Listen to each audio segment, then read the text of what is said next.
When I was much younger, I didn't believe that depression was real.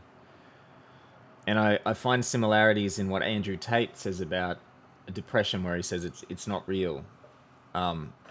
People used to tell me that they would get depressed, and I wouldn't really understand. I would say, I would think things like, why don't they just go and do stuff, just get out of bed and do it. I'd always struggled with anxiety to some extent, but depression was something I never experienced. But I remember this specific time when I got it, probably for the first time. Can't remember exactly what diet I was experimenting with. I always had a lot of health issues. There's always some diet I was experimenting to try to heal. Maybe some kind of version of keto. But anyway, I ate an avocado. I think it was an avocado. And then I was just put in this severe fog. I'd never experienced it before. It was like this sense of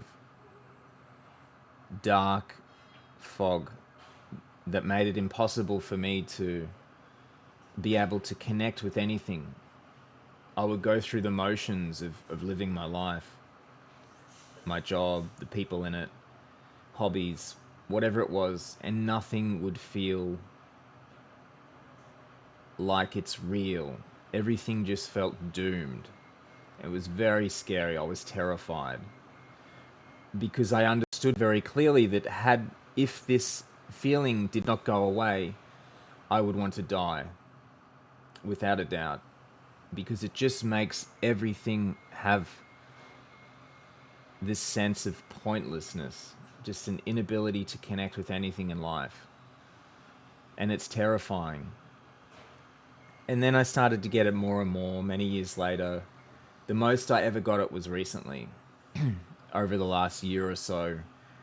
And I couldn't figure out why. It would just be this constant up and down. Sometimes it would be down for long periods of time, and then it would go away. There was no consistency with anything. Ketosis made it worse, which was interesting.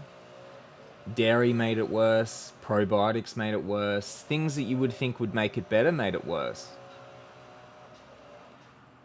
And honestly, I barely survived this time in my life because it was just so unbelievably difficult. It's difficult because there's nothing that can be done. There's nothing anyone can do or say, or there's nothing you can do. It's just there, and it is just ruins everything. So what ended up happening was I was experimenting with ketosis, just getting into a type of modified carnivore diet that I do. I call it the zero fiber keto diet.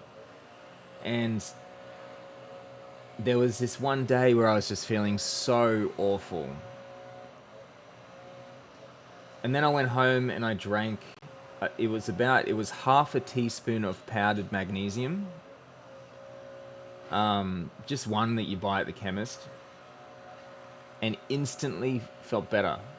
Felt better than I had in a long time. Felt like this person had returned that hadn't been here for a long time, maybe a year or more. This person who was able to function, was able to laugh, was able to be silly and communicate and have a sense of humor. And it was hard to believe at first that magnesium did this. So then I kept experimenting with it, and it was pretty much consistent.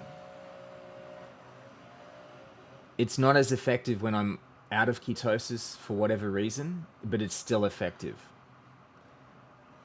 So I don't know the science behind it. I did a bit of research, and it says that low magnesium is responsible for a lot of mental disorders, including depression. It says that we're all severely malnourished, severely low in magnesium. Most people are. I believe it's because of the type of water we drink, the type of high carb, high drug, high alcohol, high caffeine, high artificial substance, and who knows what else lives that we lead that are so far from our natural diet that it just drains us of anything good, right? So the high magnesium waters was not enough to do it. I needed supplementation in the form of a powder. For some reason, the pill isn't as effective, the magnesium pills. So what I do now is I will take quarter of a teaspoon of magnesium and half a teaspoon of salt and sodium and potassium, and I'll put that in 500 mils of water, 600 mils of water, and just drink that every couple of hours while I'm awake, maybe 4 or 5 times. This keeps me hydrated and it just keeps me normal somewhat.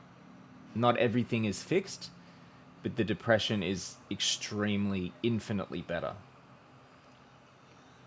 What I figured out is that because dairy for some reason made it a lot worse, so did ketosis, and sometimes I would fall into it if I ate a lot of carbs, sugars especially.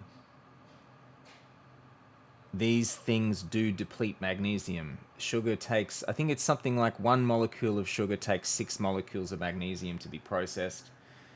Caffeine is the same. Ketosis causes electrolytes to be removed from the body, and dairy does as well. So there is a pattern here. I'm not saying I found the cure, I definitely haven't, but I found a piece to the puzzle, which is magnesium for me with ketosis pretty much fixed my depression that was plaguing me for a long time. So I share this in hope that someone else out there, it may work for you. So give it a go. Thanks, guys.